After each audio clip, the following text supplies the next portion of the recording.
নমস্কাৰ প্ৰিয় দৰ্শক, নতুন এটা ভিডিঅ'লৈ আপোনালোকক স্বাগতম জনাইছোঁ। আজিৰ এই ভিডিঅ'টোত আপোনালোকে জানিব পাৰিব বৃহস্পতি গ্ৰহৰ বিষয়ে। বৃহস্পতি গ্ৰহ আমাৰ ভিতৰত কিহৰ লগত জড়িত আছে, বা বৃহস্পতি গ্ৰহ ভাল থাকিলে আমাৰ জীৱনত কি কি হয়, বা বেয়া থাকিলে আমাৰ জীৱনত কি কি হয়।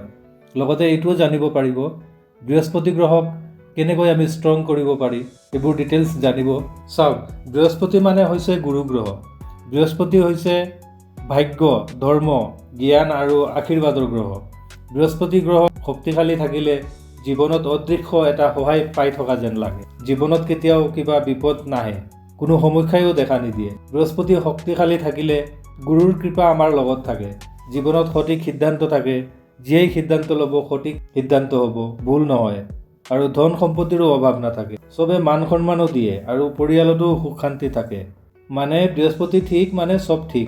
আৰু বৃহস্পতি গ্ৰহ দুৰ্বল থাকিলে তাৰ উল্টা হ'ব। কিন্তু ভাগ্যই লগ নিদিব, ভুল সিদ্ধান্ত, কোনেও মান সন্মান নিদিব, জীৱনত ভুল পথত চলিব, পৰিয়ালতো অশান্তি থাকিব। মানে যি কৰিব চব ভুল হ'ব আৰু, কাৰণ আপোনাৰ গুৰু আপোনাৰ লগত নাই, তাৰ মানে আপোনাৰ বৃহস্পতি গ্ৰহ বেয়া।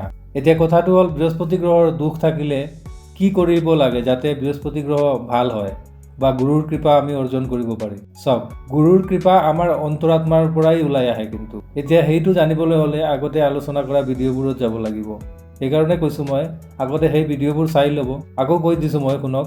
চাওক, আমাৰ অন্তৰাত্মাক জাগ্ৰত কৰিবলৈ আগতে আমি আমাৰ আত্মাক জাগ্ৰত কৰিব লাগিব।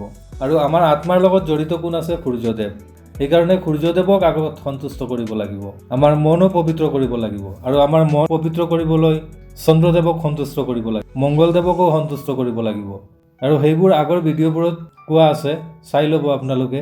সূৰ্য, চন্দ্ৰ, মংগল, বুধ গ্ৰহক আমি কেনেকুৱা সন্তুষ্ট কৰিব পাৰি সেইবোৰ জানিব পাৰিব। এতিয়া চাওক, যিজনৰ আত্মা পবিত্ৰ, মন পবিত্ৰ, তেজ পবিত্ৰ, বুদ্ধিও পবিত্ৰ, সেইজনৰ অন্তৰাত্মাওতো কিন্তু পবিত্ৰ থাকে। আৰু অন্তৰাত্মাৰ পৰাই আমাৰ গুৰুত্বটো ওলাই আহে। এক কথাত, আমি আমাৰ বৃহস্পতি গ্ৰহক যদি ভাল কৰিবলৈ হয়, তেনেহ'লে আমি গোটেই গ্ৰহক আমি ভাল কৰিব লাগিব। আমাৰ আত্মা শুদ্ধ কৰিব লাগিব, আমাৰ মন শুদ্ধ কৰিব লাগিব, আমাৰ তেজ শুদ্ধ কৰিব লাগিব।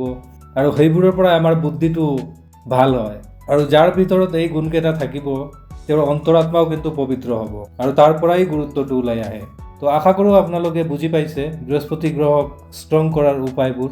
আৰু এটা কাম কৰিব পাৰিলে, বৃহস্পতিবাৰে হালধি দান কৰিব আৰু গুৰুজনক সন্মান দিব।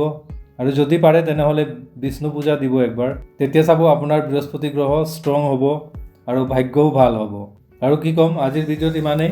আগন্তুক ভিডিঅ'ত জানিব শুক্ৰদেৱক আমি কেনেকুৱা ভাল কৰিব পাৰি, বা শুক্ৰ গ্ৰহৰ দুখ থাকিলে আমি কেনেকুৱা ভাল কৰিব পাৰি।